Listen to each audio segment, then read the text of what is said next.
The views expressed on the Badge to the Bone podcast, while often accurate and sometimes even funny, are not intended to represent the official positions of any law enforcement, public safety agency, or their employees. So lighten up. This podcast contains mature themes, strong language, violence, and nudity. Okay, maybe not the last two. Listener discretion is advised.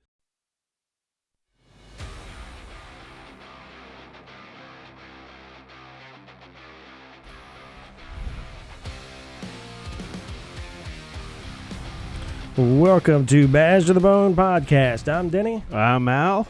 And we are back. Yes, we are back again for another episode. And we have a guest with us. So we are anxious for that. And as always, lots to talk about. So let's jump right on in.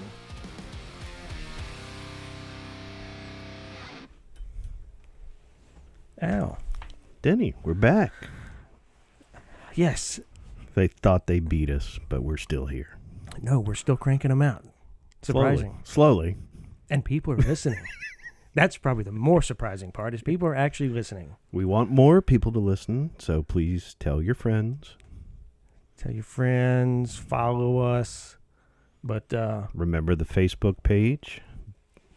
We are Badge to the Bone at Facebook. Just go there, put it in the search bar, it pops right up. Boom, there it is. There it is. So, but Al, we have a guest. Yes, we do. We do. We got somebody I've been really waiting to get in here since we started this up, and so we got somebody in here, and I'm gonna be really honest, because when we started talking about doing this, one of the we had your experiences, we had my experiences. Yep. But I think I said it in one of the earlier episodes was, we hit that age and that tenure where we start seeing things, right? And we start seeing things happening to people around us, people we care about. And we start seeing some of the effects. I don't know if we recognize them as the effects all the time, but I think we start seeing those things happen. Right. And then sometimes when you do, you're like, what just happened there? Right. So, but one of the reasons I really wanted to be involved in this project is that is the person sitting in the studio with us today. And so we have my dear old friend, my brother, Rick. Rick is in studio with us today, and Rick has is a veteran of the United States Air Force, prior service in fire departments up in New York. But more importantly, he had 19 years of experience in law enforcement as a deputy, and he's got a really good story to tell. I think everybody's going to want to listen to this. No, yeah, I mean, I know we've talked about it a little bit. I have yet to hear, so I'm definitely anxious every time I, hear another story. It's always helpful for me. Yeah. So Rick, yes.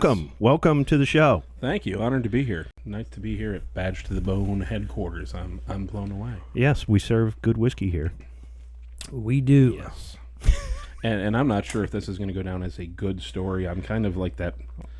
Well, that's why I brought the good full of dumpster fires kind of situation. We're all fine here. Everything's fine. Nothing to see here, folks. Move along. It seems to be a reoccurring theme is the dumpster fire. So Rick, I've known you now for over a decade. I bared witness to a fair amount of this, but obviously I didn't live it. You are no longer in law enforcement at this time, correct? Unfortunately, no, I'm not. No. So what happened, my friend? Well, like I said, it was just a train full of dumpster fires, man. It was just some amazing things that happened, and it's interesting to see how things have played out. And you were very close to the worst, probably the deepest I was ever in. And it was just the gradual buildup of career. things that just continually pile on, and we put them in a little box, and we put them away, and we forget about them until we can't forget about them, and then it all comes back out. So let's talk about that a little. What was your career? Kind of take us through that. Well, I started off NSU PD. I don't want to put up too many agency names down there. Somebody can Google that and figure out what it was. And then came up to my current location and the agency that I was formerly employed with. Started out, unfortunately, it was a correction-based agency. Right. Which brings its whole new level of challenges to it. Did some pretty interesting stuff there. I was promoted up pretty quickly. I made sergeant rather quickly. Ended up giving that back and taking a different position that was a very good position. I had the one of the Cadillac jobs, and that's kind of why I didn't go over to regular patrol stuff. Is I had 410s and had every Friday, Saturday, Sunday off, and it was great because I was by myself. I was doing out of jurisdiction extraditions, so I was just going and picking people up and going that way, and it was great. Then I moved into Marshall's Task Force. And that's got a to good see gig. That was a pretty neat gig, but unfortunately it was a lot shorter than I hoped it would be. Then moved into courts. Then I was an instructor, moved on with the instructing, loved that. That was a great job. And then, ironically enough, ended up in CIT and doing crisis intervention. And that was a calling for some reason, and became an instructor for CIT, and then became an instructor for that. And it was funny because all the stuff was there, and I could see everything that was wrong in everybody else, but not me. I was fine. I had everything under control. But no, I liked... This is sounding familiar. It's sounding real familiar.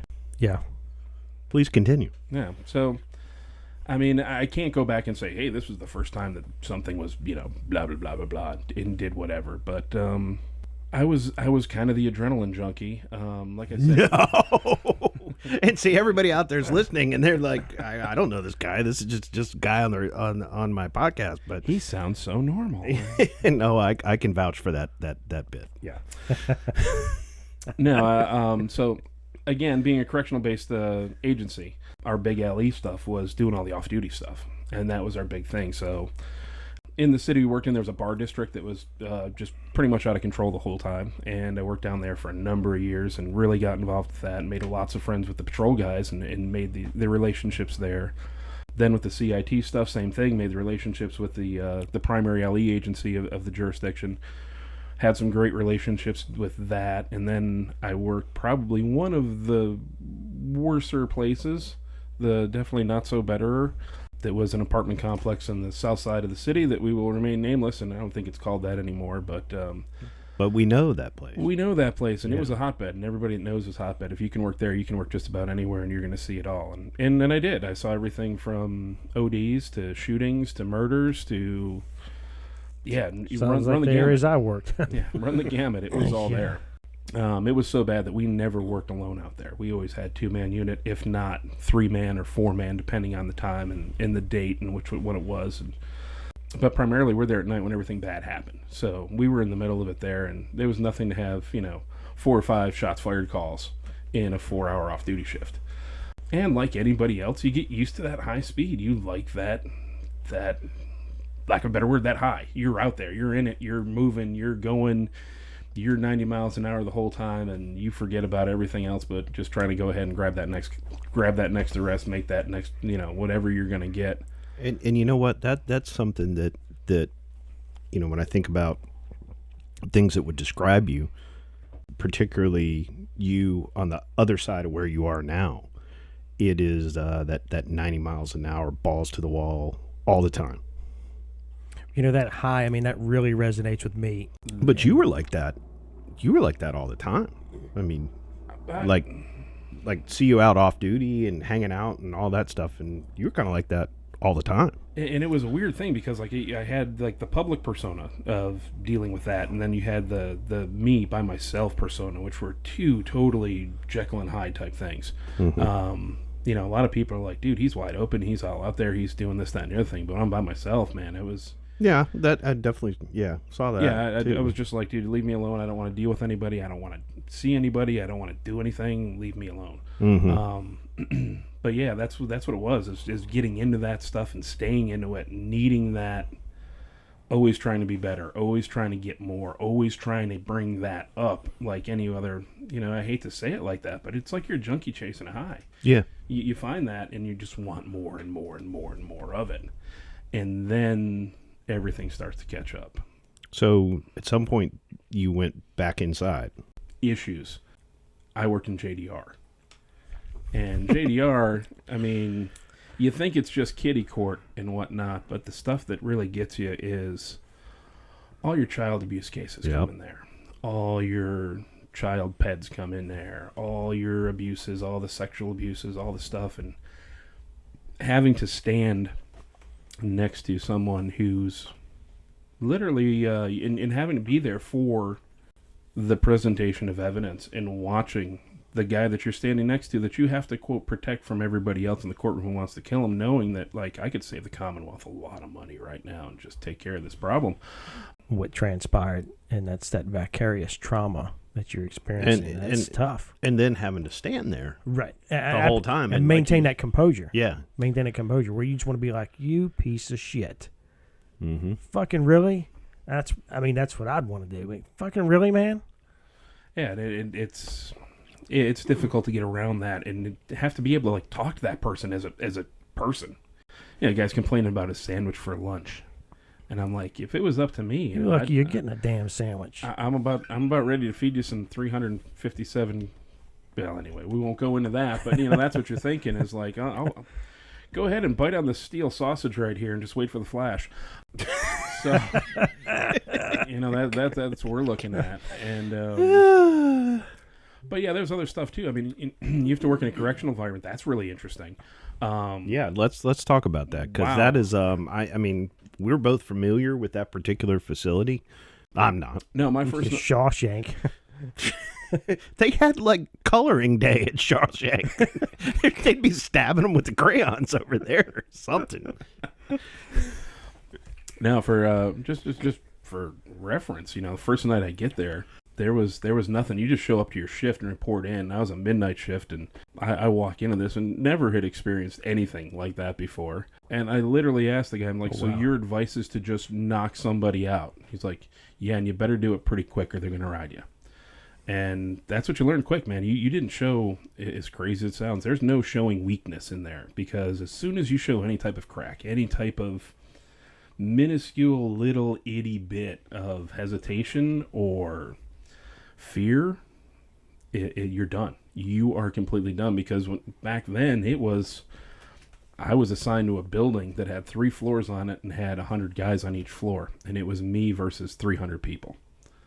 And you've got your shift in there, but I think at the best times we had, depending on which building you were assigned to, you had like the Alcatraz buildings that were individual cells, and those were 12 per side, so 24 per floor. So you're looking at 75 just by the regular high security ones where they're locked in individual cages. Then it was just open, just a giant open cage, and you had 100 guys in there.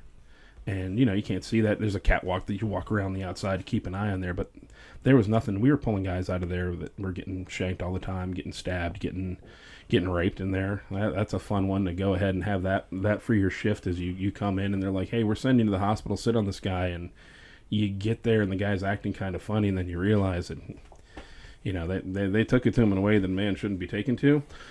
Hangings, there's a couple of people that tried hanging themselves during the time, and, our policy was you did not go into a locked cell unless you had somebody else with you. Yet here I am watching a guy hang. And there were times when I just said, screw it, man, I'm going in. I'm not gonna let him die. And then you don't get rewarded for being, hey, man, you just saved a guy's life as a good thing. You caught him, you did your job, and no, it's you violated policy. Yep. And now you're getting written up, or you're concerned about what kind of disciplinary action is going to happen. For anything, they're street smart. They're street smart. They read behavior, and that's because that's how a lot of them survive on the street when they're there.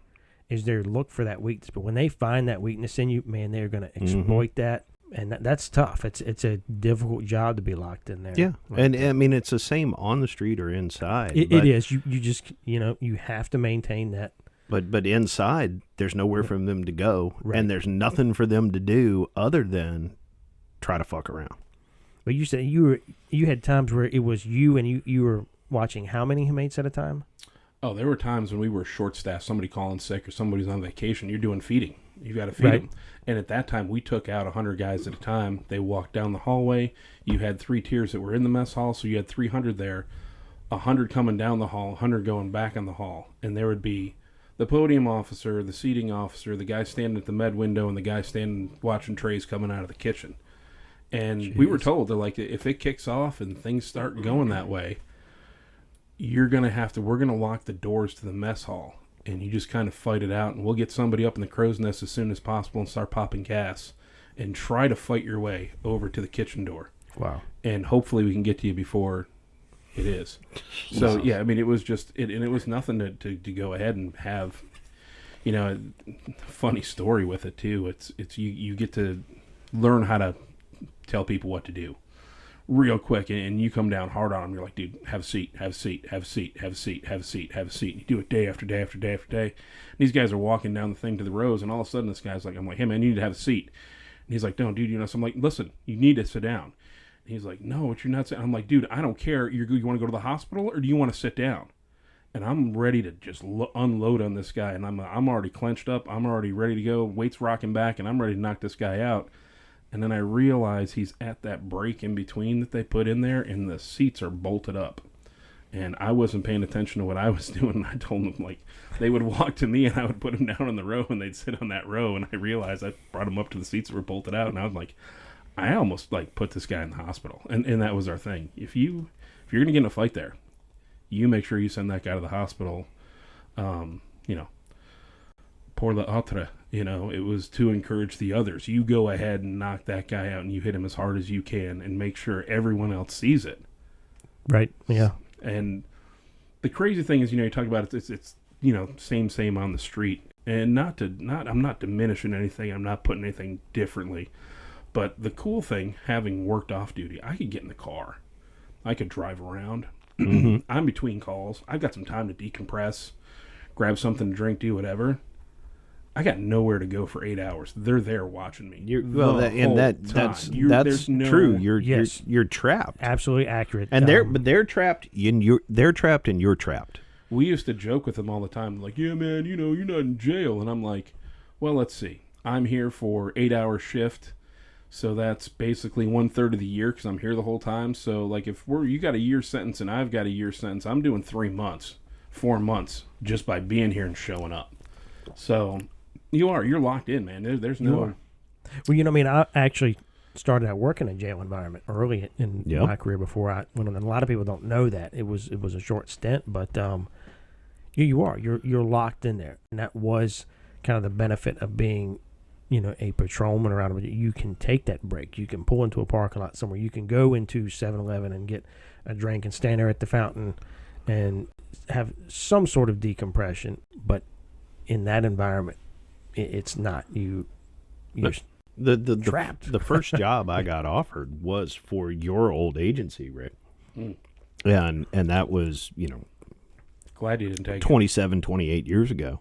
Composure or maintaining that officer presence, if you will. No, I said I'm tough, but I'm not stupid. No. It's Well, something else when Al, you're outnumbered like you are, not to show that weakness. I mean, you gotta that be ready for that. That facility was, it was literally Thunderdome. And it really taught me, though. It taught me to be a really good cop, though. You learn how to, we go through, when I was later as an instructor teaching the academy, asking these guys, what's the best weapon you're going to have? What's the best thing you can have? And they're like, oh, my taser, oh, my pepper spray, oh, this or that. I'm like, nope. No, it lives between your nose and your chin. Yep. And if you can't figure out how to talk to another person, you're done. You're never going to be good. Yep. And I discovered that, after a while, your knuckles can only take but so much pain. And you get a little tired of that, and it's better off for you to just go ahead and start learning how to talk to people. So true. So true. And just when I learned that, that's when I figured out kind of how to get, and I did. I had a really good respect inside that facility with them. But, back then, too, it's crazy to say, we had a better quality of criminal back then. Those were guys that, they did what they did, and they admitted it. They didn't have a problem like, hey, yeah, I got locked up because I did such and such, such and such. where I really started falling down, where you saw the meltdown, Al, is when I got reassigned again and got thrown back into the modern jail with, and it sounds trite, and I really hate to say it, but it's true. We all do really want to help people. Of course. When Absolutely. you come down to it, it's like, dude, you don't get this job. I mean, yeah, I mean, there was a time that one of the department psychiatrists asked me, so why did you want to be involved in law enforcement? I'm looked at him in the face, and at that point, I really didn't care. And I'm like, dude, I want to drive down the street with the lights and sirens going 90 miles an hour. It's kind of cool, That's what I wanted to do. That's what I always thought was pretty neat, But no, you really do. You want to help people. And then I got slapped back into a place, again, through no fault of my own, which is surprising because, I'd earned up enough points of, I was never one to be politic around the brass. Not you. And I always managed to call a spade a fucking shovel, no matter who was standing me. Sheriff, how are you? Yeah, I think that's fucked up sideways. Didn't learn until much later that that's not a very good career building move. That does make it challenging. Diplomacy was not always one of your strong suits. No, definitely not. But it's funny too because, later I got selected. I got on the special operations team and became a negotiator, and people were just blown away. They're like, "Dude, you are like one of the best negotiators ever." I'm not trying to blow my own horn. I mean, these were people that I thought were like law enforcement gods, people that I look up to. Were like if I want to be them one day, that's what I want to be. And they're coming to me and telling me, "You're really good at this." And then that's kind of after that, it got even further, moved into the CIT, and everybody else was kind of running away from it, hug a thug, you don't want to be involved in this, that, or the other thing. And I'm like, you know what? It's got to be better. There's got to be another way that we can deal with things besides just going hands-on, slapping handcuffs on somebody and doing it, and learn how to do and talk with that. And that's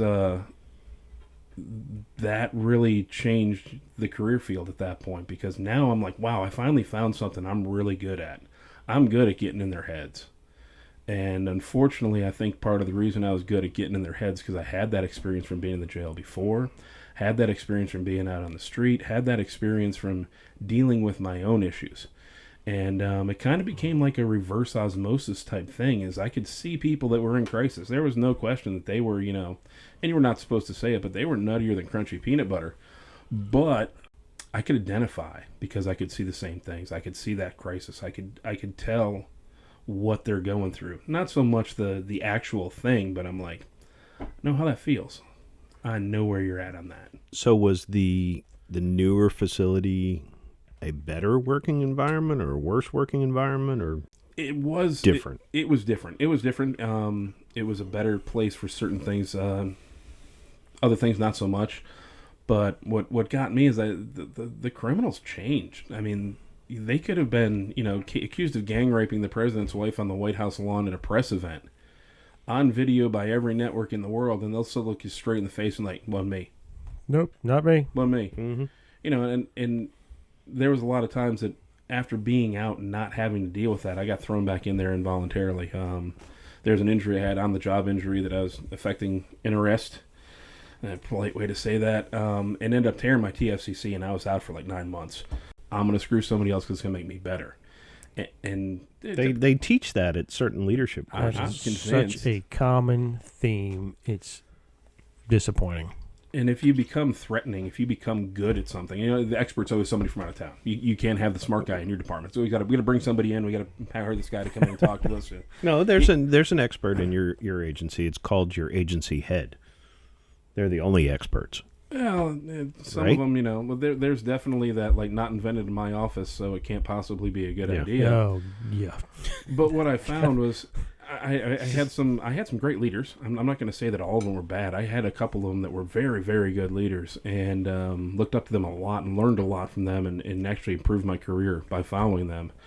But there was a lot, and again, I'm not trying to toot my own horn and saying I was this, that, and the other thing, but I wanted it to be a better place. I wanted it to be a better agency. I wanted to be not looked at as just another key rattling jailer. And unfortunately, we kind of earned that reputation for a long time, and wanted it to be better, and that made me a threat to a lot of people. And when you get to deal with people, not going to mention any names or anything like that, but there's some people that definitely knew that I was an up-and-comer and was going to bump them out of their position, they had no problems making sure that I didn't go anywhere, and made sure that, I was a threat to them. They dealt with the threat. So you actually experienced other members of your agency, per se, sabotaging any success that you would have, or trying to derail positive things you had to offer because they were threatening it. You would either out-promote them or overtake them or take their spot. And again, it wasn't just me. It was anybody that showed that ability, that innate. You find, I don't like saying natural leaders, because leadership's a skill. It's not something you're born with. You have to do it. It's like anything else. It's like shooting. It's like driving. It's like riding a motorcycle. It's a skill. You don't just pop out of the womb and like, hi, hey, I'm the next George Patton. It doesn't happen that way. But yeah, it was the culture of the agency at the time. Is that you made buddies, and whether you played on the softball team or you went drinking with them or you did whatever, that's how you moved around. That's how you got places. It wasn't necessarily, holy crap, that guy's really good. He's making me look bad, so we got to do something to make sure that nobody notices how bad he's making me. I mean, I did one for a yearly review, and I was told, there's another guy who was guy with self-loading baggage. He wasn't worth anything, and I just happened to see his review laying on the desk, and I'm like, why are you rating me the same as this guy? Well, I can't go ahead and rate you to him, because we know he's kind of, he's doing the best he can, but, you're a really good deputy, and you're this, and you're that, and you're the other thing, so I have to hold you to a higher standard. And I'm like, that's the whole point of these things, is to say this guy's better than Never the rest heard of that them. one before. Right. Yeah. And I experienced that. I had that. I've never, God. Where the ratings were pretty much the same across the board, and there was a huge disparity in what folks offered, and I never understood that. It all goes back to us being our own worst enemy. Well, some of it was just you had supervisors that didn't want to have either the hard conversation or didn't want to pull someone aside and go, you are not up to snuff. You're not doing your job. You're not meeting the expectation. Or they're not getting the support from the top. Right. yeah, and that was the other thing I was told too. Is it's like and that was part of the thing that came across too. Is, well, if I rate you really good, and then you do get promoted and go somewhere and you fuck up, I'm gonna look bad because I'm the guy who said that you were. And that's such horse shit. I mean, yeah, it's just horse shit. It's just excuse making after excuse making. It is. It's just it's poor leadership, and it is what it is. But like I said, some of those same leaders that did that, once I got into a different position, I understood where they were coming from. I hate to say it like that, but I could see exactly what they were talking about. They were playing the same game and ducking and dodging and trying to hide and avoid, taking cover. That's like if they weren't shooting, they were loading. If they weren't loading, they were finding cover. They were moving. They were doing everything they possibly could. So I kind of got it. But it's kind of funny when you're at the bottom guy. You're like, I see everything and it's perfect, and I can tell you this is wrong and this is wrong and this is wrong and this is wrong, and I do it this way, that way, the other thing. And then all of a sudden they're like, okay, fine, you're a frontline supervisor. Here's your budget. This is your schedule. This is what you got to do. And I'm like, well, shit, fuck, there's that. Damn. So-and-so, yeah, that day you wanted off that I told you, yeah, sorry, some stuff happened, and I'm going to have to cancel that out, and like a new perspective. But, yeah, all that, all of it came to a head pretty much when I did get that injury, and I was out, and I had 9 months of not knowing where my career was going. Like literally it was a tear in my wrist where they weren't sure if I was going to be able to shoot again, wasn't able to ride my motorcycle anymore, wasn't able to do anything. And, you're fighting workers' comp and the insurance companies and going back and forth and physical therapy and this and that. And, like, dude, I'm like ready to go. I'm like, come on, put me back into work. I want to go. I don't want to sit around here with nothing to do. And, some of the command staff thought that I was just, oh, he's sucking it up. He's enjoying it. And I'm like, no, I'm not enjoying anything right now because I can't do anything. I mean, luckily it was my right hand and I'm left-handed, so it didn't affect my sex life at all. I was good there. Managed to play a lot of PlayStation. That was kind of cool. I got to play. Sounds like you're playing more than PlayStation. Hey, fun fact. Midget This porn. is where that disclaimer comes in. Yeah. Fun fact: midget porn takes up the same amount of bandwidth. You think it was smaller, but no, it's not. It's right there. You have reached the end of Pornhub. Please turn back now. Yeah, I mean, Go back where you came. Dear God, stop. We have no more content to offer you. So that's when I started to have time to think, and then I had to face all the crap that I wasn't able to take care of with going out, running off duty, running the streets, running around 3 a.m. in the morning, chasing down the druggies, chasing down the guy with the gun, doing this, doing that, having to face myself every morning when I woke up, and not having that direction. Man, that's tough when you're. I'm not saying I was like, Olympic medalist or anything like that, but I was high speed, low drag. I wanted to get in there. I wanted to be the best I could be. I wanted to be the best one. I wanted to have the best stats. I wanted to have the best this. I wanted to have the best that. I wanted to do all that stuff and wanted to be at the prime, and all of a sudden, bam, everything's gone and taken away. And that's when like stuff really started happening. There were some things earlier, things that, the typical stuff that anybody sees over a career. You see dead people. You watch people die. You see really horrible crap that no one should ever have to see. It was the things that, and I wanted to live that cool, put it out here, and, Yankee, down here in the South. So it's a different mentality. And like, the cops up north, man, you were drinkers. You were And we still talk to you, even though you admit to that. I wasn't aware of that. Funny side story. I was dating the daughter of the sheriff of James City County when I moved down here, and the first time I met him, I walked in. I was like, "Sir, it's good to meet you. Here's my, I introduced myself and did whatever." And he says, Yankee, huh?" And I said, "Yeah." And he said, "You know what the difference between a Yankee and a damn Yankee is?" And I had no clue. I'm like, "No, sir. What is it?" And he says, "Damn Yankee don't go home." I'm like, okay, this is gonna be a great day right here. We're starting off really good. So, yeah, so I was high speed, trying to be the best. I wanted to get up there and do the stuff. I wanted the high speed assignments. I wanted to do things. Ended up doing a lot of cool things during my career. I was on the high risk transport team for us. We had a couple of murders that were really brutal. 2 guys murdered a family New Year's Day, and 2 little kids. That was a major case in this area. That was another one that, man, I had to sit through that, and we had gotten some credible information that his family was going to, one of the shooters, one of the murderers was going to break his family out. So I literally sat next to that guy in the back of a Suburban every day, all geared up, high speed with everything on there with a 12 gauge, shorty shotgun pointed at him, ready to go. And we were expecting 2 or 3 times that we had really credible information they were going to come and ambush us as we were taking them back and forth. Mm-hmm. And same thing, having to sit through that and listen to that. And I really, people don't give them enough credit. And I know we all pick on them and stuff like that. But, the ACAs and the detectives that have to work those cases, man, especially the attorneys, because they're not used to that, man. They're not used to seeing that kind of thing and them having to go through it and watching them deal with it.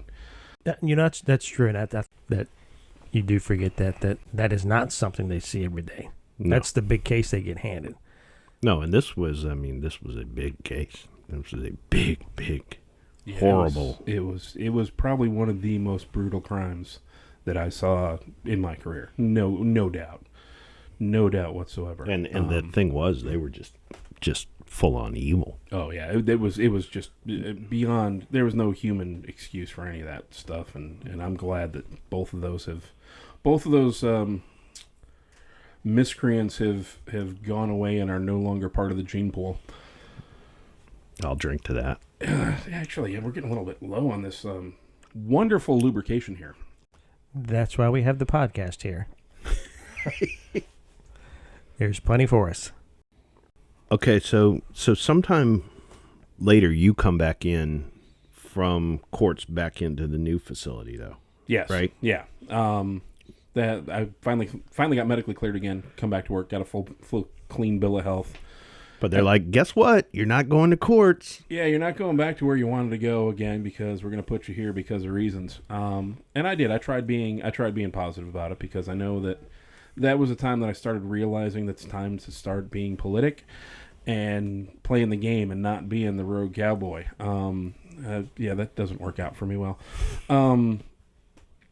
And I tried, and then I kind of pissed off all the staff and the shift that I was in, because I walked in there and I'm like, I had more seniority than the damn shift supervisors, you know. And I come walking in there, and they realized it pretty quick. And luckily, I had some good ones there where they just kind of let me do my own thing. And at the time, I was a sergeant, and they didn't strip me of my stripes, and they sent me back here. So it's like kind of this weird type of, here's an extra sergeant for your shift, but treat him like he's not. But they, you know, that's bizarre. Yeah, it was. I guess you can describe command as Byzantine. Is probably the best. That is a you know, $10 multi-syllabic word. Well, that's probably like a $20 word for this podcast. That's kind of the stuff that I like to do. Is I like to play psyops on everybody with that, and that's kind of I let them believe that I was. He's much smarter than he looks. Unfortunately, I always thought he's an educated man.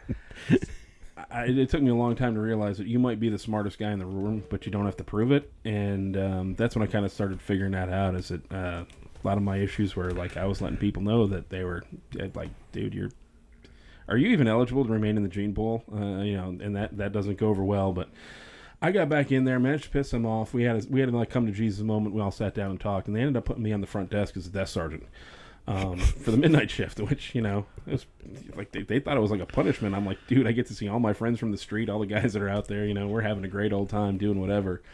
But yeah, now I know that I'm not in the game anymore. I know that I'm not out there. I'm not doing the things that I needed.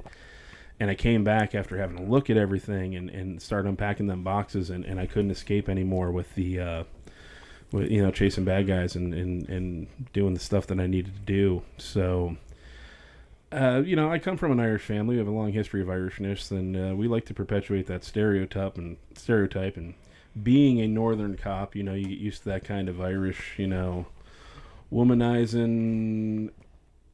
Are we heading into where things went? Okay. And what started doing, and yeah, I started doing the things, and you know, I'm not proud of any of this stuff. But we find our ways to deal with stress, you know, and we found the ways to get over those things. And like anybody, man, you got something you don't know how to deal with. You can't, in our environment, in our career, show weakness. You don't want anybody to look at you and go, man, do I want that guy backing me up? Do I want him as my second unit? Do I want him behind me at the door when we go in? If you're like, hey man, this isn't right, and I'm kind of fucked up about this, and I'm having second doubts, and I might actually be afraid, and that word just doesn't go over well at all. Mm-hmm. And it's difficult to bring that up, man. And right. So, you know, again, a lot of this stuff is stuff that I haven't really talked about short of outside the doc's office and with some of the groups that I was in. So I turned to the stuff, you know, the bottle was always there, you know, and I'm not saying I crawled into it, and it's really weird because my grandfather had said a long time ago that every time you need to have a drink and you're by yourself, that's when you need to call somebody.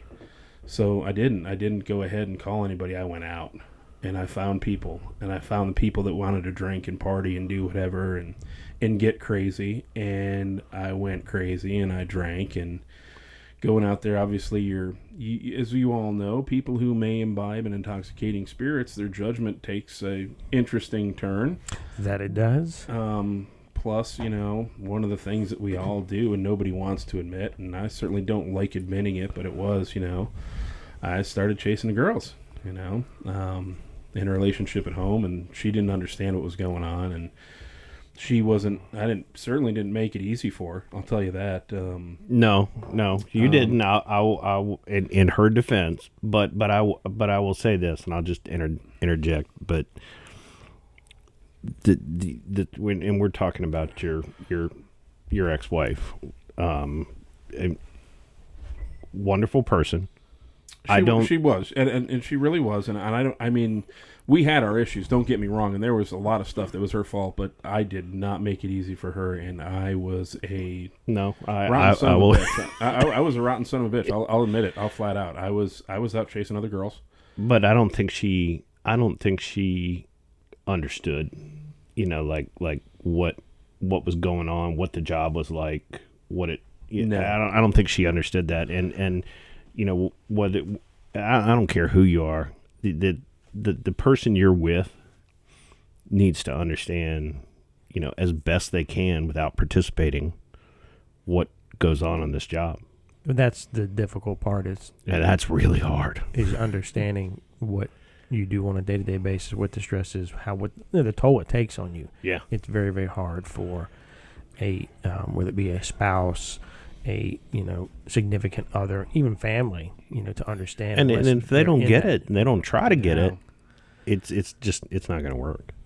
Yeah, and it's like I said, it really wasn't her. There were some things that she did that were pretty that threw me, like, because I thought it was a rock. I thought that was something that was solid. I thought that was something that was going to give me that base.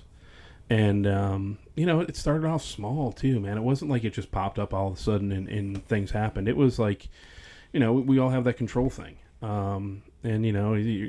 Cops, no cop has OCD. That doesn't happen ever, and you want things a certain way, and you want this and you want that, and you want it to be perfect, and you want to be, especially, man, if you're trying to go high speed and trying to be the best that you can, doing that kind of stuff, you don't want to be half-assed, and you want everything to be perfect, and you want it to be right, and you want it to be right now.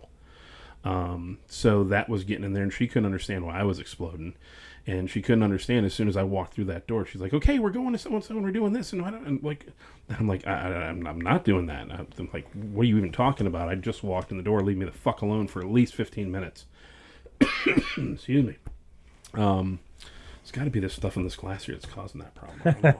Have a little more. I think you got to keep drinking more of it for it to go away. So I started. Unfortunately, I unloaded on her a lot. And I didn't make things easy for her at all. And it sucked because, man, I was a master mason. We're supposed to be, making men better men. And I'm supposed to be a model for the community. And I'm supposed to be doing these nice things. And here I am. I'm running around chasing girls and getting drunk and doing crazy stuff. And not caring whatsoever because it was giving me that. And then another thing that, a lot of this I don't want to put out too much, but, I kind of want guys to know about it because I found out that everybody's dealing with it. I had the injury, I started getting pain pills. Mm-hmm. And, man, those pain pills, they made me feel good. They made me feel, I could put some of that stuff away. I could push it away a little bit. I could forget the things that were going on and started enjoying those. And then I found the muscle relaxers they gave me. Those are really nice too. So I'm hiding behind those to make it look like I'm right there. I'm at the front, and I'm good. Pretty sure those don't go well with the booze. Surprisingly, no, they do not go well at all. Now, Rick, I know, what you're describing is so, I won't say common, but so many experience that. Mm-hmm. And a lot of what you're talking about resonates with me because it's very similar to what happened with me and what went down. But, as far as the going out, did you feel that was, like an escape for you? That that was kind of something that you used to escape, where you didn't have to think about any of the things that were on your mind, where you were just, it's hard to describe. I have a hard time describing it. Yeah, and I do too. There's no real, it just made it so you didn't have to open them boxes up. You could keep those boxes pushed away, and you could be like, I'll get to them later. And if I just keep doing what I'm doing, well, everything's okay right now because those boxes are closed. And as long as I don't know what's in them, and I know what's in them, but I don't have to deal with them. And then I started putting other things in my life. I started putting people in those boxes. Right. And started putting things in those life and started avoiding this and started avoiding that. And then it just piled on, man. And it got to the point where all of a sudden the doc said, "Hey, dude, you're good." I'm like, "Wow, it still hurts." And he's like, "Yeah, well, that's nice and all, but it's go get yourself some Tylenol." And Tylenol, that wasn't anywhere near as cool as the stuff that he was giving me. And it wasn't these and it wasn't those. And well, if I have a little bit more liquor, hey, you know what? If I drink some of this, hey, I'm good. I don't have to worry about that. And if I go out and go and chase this, I'll be fine. And it made me not focus on what was there and what I had to face. And it is. I hate to say it. After spending all this time trying to be Billy Badass with a big red S on your chest, it took a long time for me to be able to admit that I was just afraid of facing myself, and I needed to.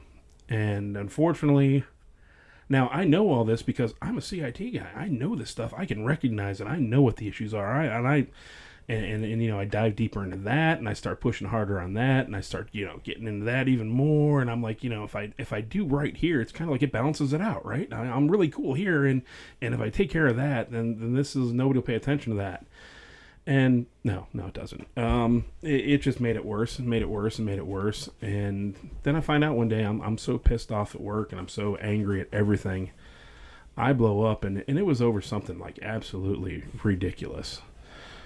And I find myself at my major's desk, and I literally. So it was one of those blow-ups. Oh, it was a blow. It was like, wow, like, dude, epic. Like, I think it was carved in stone, and they actually made a monument to that. It was like, this is the day that he popped a nuke. I mean, it was. I literally stood in front of him and said, called him out on something, and he's like, you can't talk to me that way. And I pulled out my creds and threw it on his desk, and I said, call me on it, motherfucker. Let's go into the fucking sheriff's office right now, and you know that you're going to lose. Call me out on it. Damn, there we go. And knowing you for as long as I have, and knowing where you were at that point, I buy that 100%. We're not there yet. This is you haven't. You're just seeing the periphery at this point. So at that point, I realized, I'm like, holy shit, dude, what did I just do? Like, it was at that point Rick realized he fucked up. So I'm like, I walked out of that office, and I was like, I very carefully pick up my creds and my shield, put it back in my fucking pocket, and I'm like, hey, it was a great chat, boss. See you later. April Fools. Wait, is that April? January. I walked back out of that, and I realized, I'm like, holy crap, what did I just do? And I realized at that point, that's when it like really hit. I'm like, dude, I'm out of control. So I went to HR, and I'm like, boom, I know this is an issue. I recognize at this point, I can't deny it anymore. I'm going to get my ass fired. And I just wasted, 18, 19 years of my life, and I'm screwed. So I go to HR, and I tell them, listen, I need to go to EAP. I can't do it anymore. I can't. I'm having it, and I'm like, dude, I'm really losing it.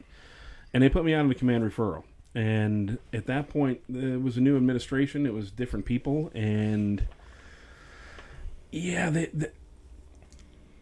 as far as I was led to believe that, I finally take this risk, and I bought into the CIT that, hey, it's okay to not be okay, and this, that, and the other thing, and this is what you're supposed to do. And I finally realized that I'd hit bottom in my marriage. I'd hit bottom in my personal life. I hit bottom in my professional career. I'm drinking. I'm kind of still trying to get off some pills, and I'm popping fucking Flexeril and Tylenol and ibuprofen and everything I can get my hands on. Drinking more than most people should ever have to drink constantly.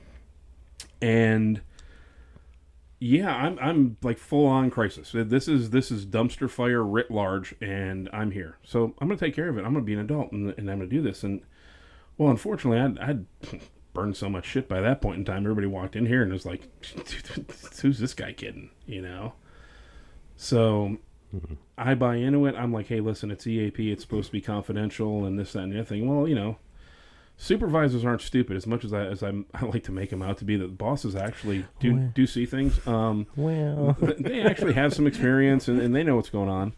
So they had seen me just going down this flaming train wreck crash, undesirable air-ground interface with an aircraft. Yeah, it was just bad. And but I think, hey, everything's going to be great because now I admit that I have a problem, and it'll be okay now, right? No. Yeah. So I go out and do the stuff, and the people I talk to, and it was good. It was able to do it, but I found that I was able to still, bullshit my way through it. If you can't, if you can't make it, fake it till make it look like you can. Go in there, tell them what they want to tell. This is what you're supposed to say. This is how you're supposed to say it. This should be saying, and everything will be fine. And let me go back and do my job. I don't think the the psychiatrist at that time bought it necessarily. They bought some of it. They were able to help me on some things. And at the time, one of the other issues I was having is being a negotiator. Friend of mine who's a asshole buddy, best man at my wedding, love the guy to death. Like, honestly, the way that both of our old mans got around, it probably wouldn't surprise me if we were related in one way or the other and we were brothers. He was the tightest guy in my life ever, and he went through the same thing, and I had to negotiate my own buddy to not eat his gun. And man, that was one of the hardest things. Is I'm trying to talk him through this, and of course you revert back to training like anything, and he's done the same training, and he's like, dude, you just fail. He says, now you're going to say this, now you're going to say that, now you're going to say this, and I'm like trying to tell him, like, dude, I'm not bullshitting you. I'm like, I'm being real with you, man. Now, how long have we known each other? How long has it gone?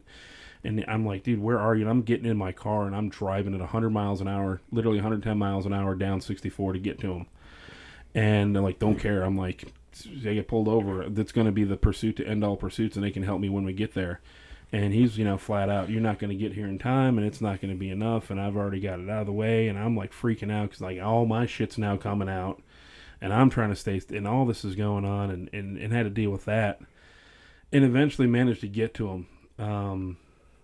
And even then, at that worst time, like he couldn't even admit the shit that was going on. He was literally ready to take the dirt nap, man. He was ready to do himself right there. One thing I can say is that I am far too much of a coward to do that. I don't think I have the balls. I'm a pretty strong person and stuff like that, but I don't know if I got the stones to do myself. At least by eating my gun or doing anything like that. But I look back on the other stuff, and man, I was trying to do it any other way. On my bike and going 190 miles an hour down 95 and half drunk and if I can interject, I mean that was one of the things that was as this is unfolding that was really hardest to watch. You see a brother that you care about. As much as I'm happy to say here to the world that I care about you, watching that unfold, and you're right. It never crossed my mind that you were going to do something like that, like eat your gun or anything. But I saw, just as your friend, as your brother, observing this stuff and going, man, he's there. His risk taking is just unbelievable. Oh, I was daring that. I was straight up spitting in death's face, going, "I dare you to come and try to take me. Come on, bring it. You can't. There's nothing you can do to me. I'm bulletproof at this point. I can do whatever I want to, and you're not going to do it." And it just kept getting, the ante just got raised and raised and raised and raised and raised. And we're not even at the point where like I was like horrible yet. I think that was just before. That was that last thing, and I'm gonna put some stuff out here. If I can reveal like what we're part of, not the name itself, but what we're part of. Yeah. So we're involved in a law enforcement motorcycle club, and man, I threw my life into that. I literally put everything. I used to be thinking I was going to retire on a boat in the Bahamas, and I was going to have enough money for bunker fuel and rum and live the island life and do whatever. And I was trying to be Mr. Suburbanite and clean Marine, super cop, always clean cut, wearing a polo, doing whatever. And found my true calling with motorcycles again and got involved in that. And man, I just turned into, well, Joe shit the dirtbag, A lot of guys were like, well, he just threw away everything. Look at him now. He's a piece of shit. He's some kind of dirty biker or whatever. And I'm like, yeah, we're all cops. Come on, man. It's not like that at all. But, I did a full life change right at that point. And I went full, like everything, like anything that we do. You get assigned to this new unit, man, you throw yourself into it. You're going to be the best one there. You're going to go to SWAT. You're going to be the best one there, the whole thing. And then I saw that t-shirt and I'm like, dude, one day I'm going to have that t-shirt. And it says SWAT because not everyone can pass motor school. And I'm like, I'm going to be that guy. I'm like, I'm going to do that, and I'm going to go out there and do that and run it. And I did. I changed my entire life. It changed everything about me. You're still on the job at that time. Still on the job, still doing that. And then, the department doc says, no, you're not coming back. And I'm like, well, wait a minute. And they said, nope, we want some more time. You're only supposed to do so many of these things, but we're going to do some extras because we think you really still need some stuff. So I go ahead and sure, fine, do that. And I finish that up, and they say, you're good to go back. You can go back to work now. And I went back to work, and work says, no, you can't. So, well, why not? I'm doing everything I'm supposed to do. I did what you can. And that's when it really, really hit. It was an unsupportive command staff that just was everything that I had, come to believe. You've got your SOPs, you've got your policies, this is how things go, this is what you do, you check off these boxes, you go ahead and make them happen. And I'm doing all these things. And they're saying, no, we don't think so. And I'm like, wait a minute, now you're getting to a point where you're violating your own procedures. You're holding me to this thing because they went ahead. I went in there asking for help and saying, hey, I'm going to do this on my own. And they're like, no, this is a command referral, Jack. We've watched what's happened. And we're making this command referral, which is fine. I had no problem. I'm like, I knew I needed the help at that point in time. There was no question. And I was enough that I could say, yeah, I need to get this taken care of because, like, dude, I'm going to end up divorced and living in a refrigerator box under a bridge if I keep this going up, if I manage to live. So I went ahead and did everything, and then they just flipped on me. And they were like, dude, we don't care if you're cleared. Like, what? You can't do that. I'm like, dude, the doctors say that I can come back. It's okay. And they refused. So they weren't going to let you come back to work? They weren't going to let me come back to work. Wow. Now, what really got me at that point then is that I found out that it was a command referral. That means if you don't go to this, you're fired. You have to go. We're ordering you to go and do this. Okay, cool. I'm fine with that. It's not a problem. I want to get this taken care of. Well, then I find out they're charging me my sick leave for it. I'm like, wait a minute. This is admin leave. You ordered me to do this. This has to be admin leave or regular duty. Well, they're burning out my sick leave for this. Well, a month goes by, 2 months goes by, 3 months goes by. We get to the end of the year, and I've got so much damn overtime or vacation time built up that I lose like 154 hours of vacation. And I'm like, well, can you at least pay me out? And they're like, no, you weren't here. You didn't take your vacation. I'm like, well, you wouldn't let me come back. And well, I would have taken it if you would have, I would have been fine to take that time off and not be here. So I lose that, and we keep going back and forth. My personal doctor gets involved. He writes a letter saying, listen, this is covered under the ADA. You can't do this guy. You got to let him back. We're good. We all think that he's in a better spot right now and he can do it. And that, when they said, no, you're not coming back, that's when the meltdown occurred. Because now I'm like, holy shit, I am 1 year away from getting my 20 years in, from getting my retired ID card, from getting my full retirement, for this whole thing that I could go ahead and do. And I'm like, did I just waste 19 years of my life because of this? And now I'm faced with the hard and cold, fast reality that, A, I'm fucked up really bad. I'm doing all the things I shouldn't have been doing. I still haven't resolved the problems. I've bullshitted the doctors out of the way enough for them to at least pretend that I'm okay and better, and I've managed to get around that.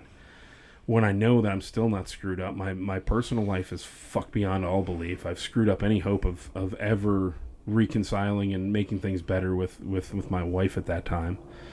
And then it's just a waiting game, and I'm thinking, well, this is going to happen. This is going to happen. Finally, somebody's going to come to the drink, and it doesn't.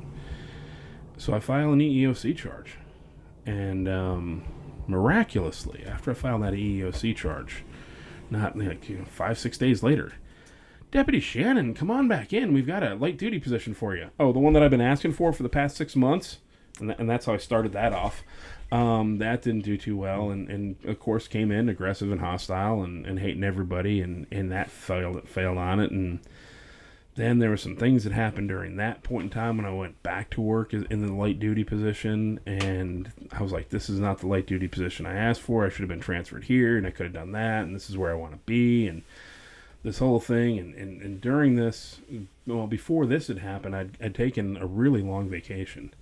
Went out to Utah, and people talk about finding God and stuff like that, and I've always been a spiritual guy, but I can't say I'm super religious. I walk into a church, I'm afraid I'm going to get struck by lightning and I'm going to burn the place down. But like really found myself out there. Crazy. I never thought that something like that was going to happen, and that emptiness was gnawing on me. So I'm like, now if I can just get to the end of this fucking career, I can go back out there, and I felt good. And when I was out there, I wasn't drinking, and I wasn't taking the pills, and I wasn't doing that stuff, and I wasn't working, and I felt pretty good out there. I felt nice. Now the old lady, she was like, "Fuck Utah, I ain't going to Utah. Have fun. See ya, bye." You know, that was going on. So I've got that in the back of my head, and now I'm realizing, like, dude, I'm not going to be able to retire. Did I just waste 20 years of my life? Well, the one thing I've got is I've got my crew, I've got my MC. These guys got my back. Well, this whole time I'm going losing it, and to the point where I would drink so much and go out and do something, like literally the next day, somebody, not just somebody, but one or two of the guys would be like, "Dude, you all right?" Like, "What do you mean?" That was some seriously fucked up shit. "What are you talking about?" "Dude, last night when such and such happened." What? I don't even know what you're talking about. To the point where, I mean, I'll put it out there. You were there that night, Al. I, to this day, I don't remember doing it.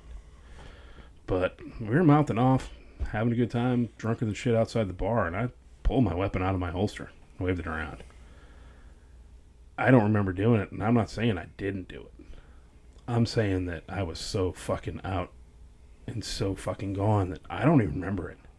And I know those guys. If there's one thing I do know with those guys, you talk about somebody that's going to die, that you're going to take a bullet for, that you're going to live with, and you will do whatever to save your brother and your brother's keeper and whatnot. Those guys were my only thing keeping me going. So I know those guys they weren't lying about it. And it progressed from there. And it got even worse, and I started drinking more because now I'm not going back to work, and now they're kicking me off of the light duty assignment. And then, like, the fitness for duty review comes up. And now I'm really fucking scared because now I've got to go in, like, this fitness for duty means yes or no, you're going to get fired. I'm like, I can't let go of my retirement supplement, our hazardous duty supplement. I'm like, that's huge. And if they put me out on disability, I'm screwed. That's not enough money. I'm going to have to find something to deal with. I chase people and lock them up and point guns at them. What the fuck do I do? I don't know what to do in like a regular job. And then that falls apart, and now I'm in a position of rage where I'm fucking anything that I can fuck. I'm drinking anything I can drink. I'm doing anything I can to destroy everything to make me forget my whole life now. And those guys saw it, and they tried giving me an out. And at the time, man, I didn't. I look back on it now, and I'm like, wow, how did I not see what they were doing? But I saw it as like, now these guys are turning on me. Everything I've devoted the last 10 years to my life to these sons of bitches. I brought every single one of those fuckers into this, and they're going to do this to me? Fuck that. And I couldn't hear what they were telling me. They were telling me everything that I needed to hear. They were doing everything they were supposed to be doing. So they were trying to get, intervene, trying to get you to see what's going on, but you yourself couldn't see it from that perspective. And it's somebody who was watching so much of this unfolding, and I know I talked to you one-on-one on more than one occasion. Several times, yeah. Even before it reached its peak, and it's like watching it makes me emotional just thinking about it, because it was like watching it was like watching a car wreck in slow motion. Just the bloodiest, fieriest car wreck in slow motion that you could possibly see. And here's this person who I've over the course of a decade come to love and respect, and it's you and one of our friends that I attribute to the fact that I can get on a motorcycle and ride cross country and it not bother me, right? And be happy about it and know what the hell I'm doing. And it and that's why when, you know, like Denny and I are mapping out our stuff and I'm like, well, we've got to have Rick on. Well, you know, I mean, I'm listening. I mean, I think about, you know, my situation. I think about other situations I have, you know, heard about and stories we've heard. But, you know, when you're in that moment, that self-destructive, that pattern. Nothing's going to stop it. You know, you just, you know, for me, in the back of my mind, it's like, you know, you're right. off Oh yeah, the rail a little bit, but it's like you just can't get yourself back on the rail. Anybody that wants to try to talk to me, and I wouldn't have listened to anybody. I didn't have a whole lot coming to me. I think people saw some things, but I did such a good job of masking and hiding everything. And I did such a good job of not communicating anything that was going on. Right. That, you know, you didn't get a whole lot of folks come to me going, "Hey, what the fuck? Get your shit," you know. You were in a bad position. You're in a bad situation, but you don't. It's like you cannot pull yourself out. It's like you're in a bad dream almost, and you can't wake up from it. Yeah, and in the back of your mind, you know, it's not right. I'm not doing what I should be doing, but you can't. You can't. It's like it has a grip on you. Yeah, it has a grip, and nothing makes you feel better or decent other than when you are self-destructing. And it pounds on you too, because you know it. I knew what I was doing was absolutely 100% the wrong thing. Yeah, and you know, oddly enough, it. I can't dispute that. You knew. Yeah, I knew that it was the wrong thing to do. I knew that I was like, dude, this is. You'd be like, yeah, that's fucked up. I shouldn't do that. And then like, holy shit, he just turned right around and did it again. And went and did it without even thinking about it, without even turning around, without even missing a beat. Looking at somebody go, yeah, this is fucked up sideways, and I shouldn't be doing this. But you know what? I'm going to go stick my dick back in that fan again because it's fun, and I don't have to think about it. And then finally, there's a person came into my life that I had known years and years and years before, decades before. And literally, I think the only reason I'm alive is because of her. And she was able to see and not judge and not be part of it and not do it, and really brought me back around without me knowing what it was. And that's the reason I actually went in and ended up finding a phenomenal doctor. A guy that I had known about, never met him before, and didn't know about him. I mean, I knew about him, but never met him, never dealt with him. And if it wasn't for her, I probably would have never gone and talked to him, but I knew that one day I wanted to be with her. Like, I knew at that point that, like, that's the person who's going to save me from me. So if I could and just get in there. So for you, there was a pivotal moment.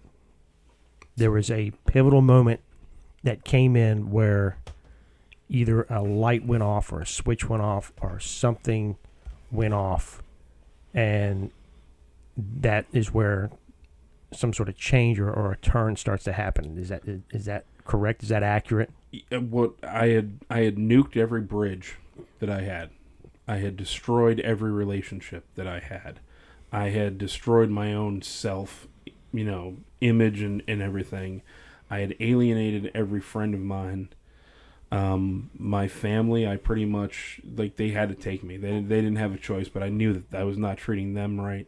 Every single thing, I had gotten to the point where I had hit absolute bottom. And the only thing left was to kill myself. That was it. And like I said, I'll stand up to a lot of shit, and I'm not afraid of death, but I knew I didn't have the fucking stones to do myself. And I looked at every single person, and I looked at my friends and looked in their eyes. And I realized at that point that not everybody can be out to get me. Not everybody can be against me. Not every single thing can possibly be. What's the common denominator? And that's when I did. I realized that I don't want to be this person anymore. been so familiar with so many stories I've heard. Yeah, and there's a kind of a weird, consistent theme that runs through It is a lot of this. And I think, you've got a lot more to talk about, so much more to go over, but I think... Yeah, this is halfway through. Yeah. This is literally halfway through. Are you willing to stick with us for another episode? Hell yeah. You have no idea how much this, as weird as it is, this is a catharsis. So it's good to be able to talk about it, and I want people to hear the rest of it. Yeah, I think that's good. I So think we do a part 2. You've kind of talked where you've kind of come up to your turning point, and I think that kind of brings it for a great part 2 for us to kick off. Yep. But as we said, I think we'll hold that for a part 2, Al. Yep. Get ready. It's coming. So, a lot to digest. I think it's so important for us to hear these stories and hear things. But, Rick, we're going to bring you back. We're going to do a part 2 and get that turning point, because I think that's just important in the story to have all of it. Right. So hang in there. And in the meantime, you can contact us. Let us know what you're thinking at wearebadgetothebone@gmail.com. wearebadgetothebone@gmail.com. Also, find us on Facebook and our website, badgetothebone.com. But in the meantime, Stay safe. and be well. We'll see you back soon.